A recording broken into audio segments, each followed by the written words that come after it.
Parábola do bom samaritano. Então, levantando-se, disse-lhe um doutor da lei. Jesus era judeu. Ele estava provavelmente era uma sinagoga. Nessa passagem aqui da Bíblia não fala onde ele estava, não. Mas tinha um doutor da lei por perto, e o doutor da lei quis fazer um teste. Eles queriam pegar Jesus.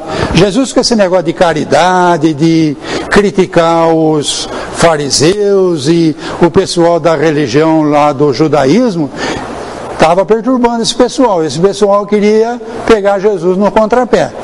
Então o doutor da lei chegou para Jesus e falou: mestre, o que preciso fazer para possuir a vida eterna?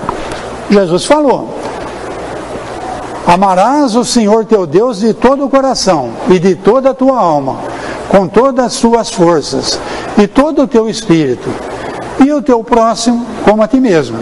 Então Jesus, formidável. Você sabe que isso daqui é o simbolismo da cruz? Jesus falava em cruz antes de ser crucificado. Então amor a Deus é a trave vertical, amor ao próximo é a trave horizontal.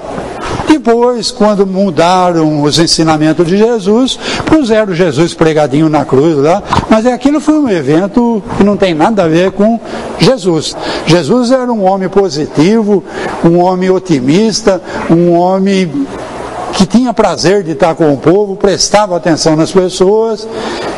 Aquele sofrimento foi um casinho particular, e logo depois ele no terceiro dia voltou a estar com o povo, voltou a trazer ensinamento. Aquilo ali é o que a gente menos deve lembrar, é de Jesus na cruz. A gente deve de lembrar Jesus na praia, Jesus em cima do barco, Jesus na montanha, conversando com o povo, o povão. Os doutores da lei não, vocês vão ver que eles não tratavam muito bem, não. Disse-lhe Jesus: respondesse muito bem, faze o mesmo e viverás. Mas o homem, querendo parecer que era um justo, disse a Jesus, o doutor da lei: quem é o meu próximo? Jesus, tomando a palavra, disse-lhe: um homem descia de Jerusalém para Jericó. Jerusalém então está em cima, Jericó está embaixo. A Bíblia tem vários níveis de interpretação.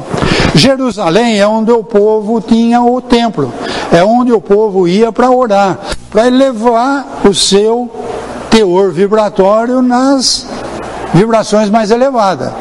Então você subia para Jerusalém. Jericó era um centro comercial, então o pessoal descia para coisas materiais, troca, comércio. Então, a outro entendimento é esse. O pessoal saiu de Jerusalém porque estava num espírito elevado. Veio para Jericó, que era um espírito mais materialista. Então, esse homem caiu em poder de ladrões. Então, quando você está cuidando das coisas materiais, você corre o risco de cair na mão de ladrões.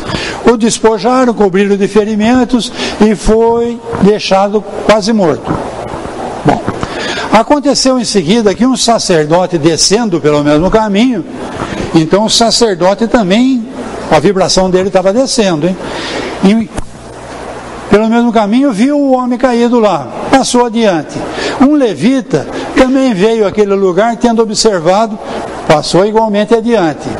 Mas um samaritano que viajava, chegando ao lugar onde jazia aquele homem, e tendo-o visto, foi tocado de compaixão. Ele parou e desceu do cavalo, porque vocês vão ver mais na frente que ele pôs o homem no cavalo, então ele estava montado a cavalo. Então ele parou e desceu do cavalo e foi lá ver o que o homem tinha. Se pôs, isso na linguagem bíblica se diz: eu desci da onde eu estava, fui naquele meu irmão que estava sofrendo, ver o que ele precisava. Desceu do cavalo, foi lá ver o que o homem precisava. Tendo visto, se tocou de compaixão. Aproximou-se dele, deitou-lhe óleo e vinho nas feridas, e pensou depois, pondo-o em seu cavalo, levou-o a uma hospedaria e cuidou dele.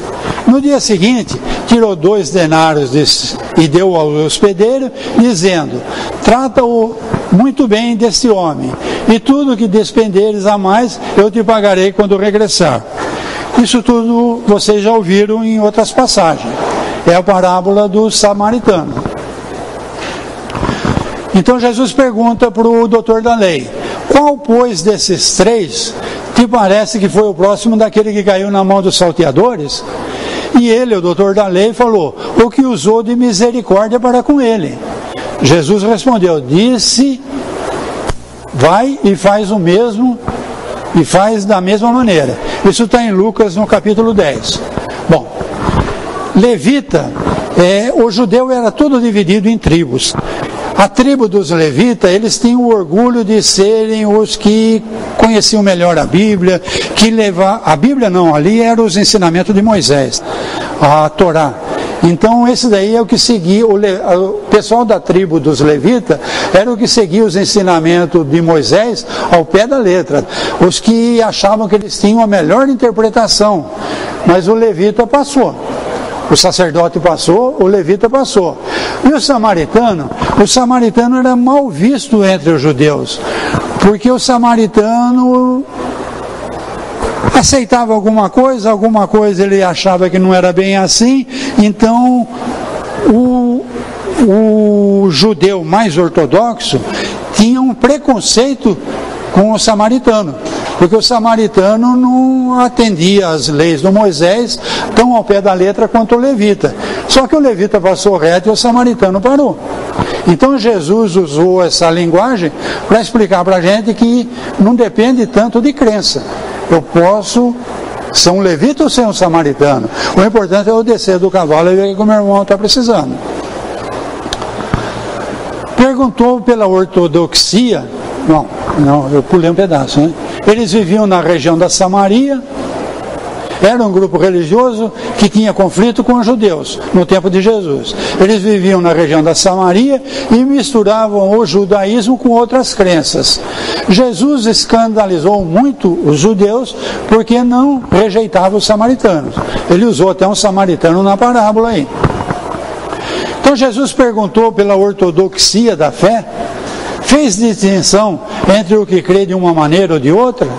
Não, pois Jesus coloca o samaritano, que tem amor ao próximo, sobre o ortodoxo, a quem falta caridade. Jesus não faz da caridade uma das condições de salvação, mas a única. O único jeito de eu subir os degraus da escada de Jacó é com caridade. Não é doação de... Entendeu? É prestar atenção no meu irmão, ver o que ele precisa. Está claro isso daí, gente? Então, sem a caridade não há salvação. É o nome do capítulo no livro Evangelho segundo o Espiritismo. E aqui nessa interpretação ele está falando que não é uma das, é a única. Se ele coloca a caridade na primeira linha entre as virtudes, é porque ela encerra implicitamente todas as outras. Então, quem é caridoso, com certeza é humilde, é manso, é benevolente, é justo. Então, todas essas virtudes que o homem pode desenvolver, ele precisa tê-las para ser caridoso. Não é para dar esmola, é para ser caridoso. Porque ela é a negação absoluta do orgulho e do egoísmo. Para encerrar, Caibar Schutel é um escritor de Maton. Ele escreveu o livro Parábolas e Ensinos de Jesus. E ele faz uma interpretação nessa parábola. Para ele, o viajante ferido é toda a humanidade, saqueada de seus bens espirituais e de sua liberdade pelos poderosos do mundo. Então o pessoal se organizou em partidos políticos, em religiões, e mantém o povão na ignorância, no sofrimento. Então esse povão mantido na ignorância, no sofrimento, é considerado a pessoa que desceu de Jerusalém para Jericó e caiu na mão dos salteadores. O sacerdote e o levita, como sendo aqueles que não se preocupam com os interesses da coletividade. Então o pessoal das religiões formais que mantém toda aquela hierarquia, todo aquele processo de vida, mas não presta atenção no necessitado. O que o necessitado precisa? E o partido político, né? Que se organizou, detém o poder, mas o povo se vira, a gente aumenta o salário mínimo R$60 aí, eles dão um jeito. Infelizmente é assim, está bem representado. o samaritano que se aproximou e atou as feridas como sendo Jesus. Então Jesus saiu lá do alto da escada de Jacó, veio aqui embaixo onde nós estamos e exemplificou isso tudo e deixou para a gente essa parábola. O azeite simboliza a fé, o vinho, o espírito da palavra de Jesus. Os dois dinheiros, caridade e sabedoria. Amor e sabedoria. A caridade é o amor em ação. Então eu posso, como eu falei, amar sentado no sofá, amo o meu irmão, amo os animais, a vegetação, amo tudo. E não saio do sofá. Então sair do sofá é o amor em ação, é a caridade. Amor e sabedoria, as duas asas simbólicas.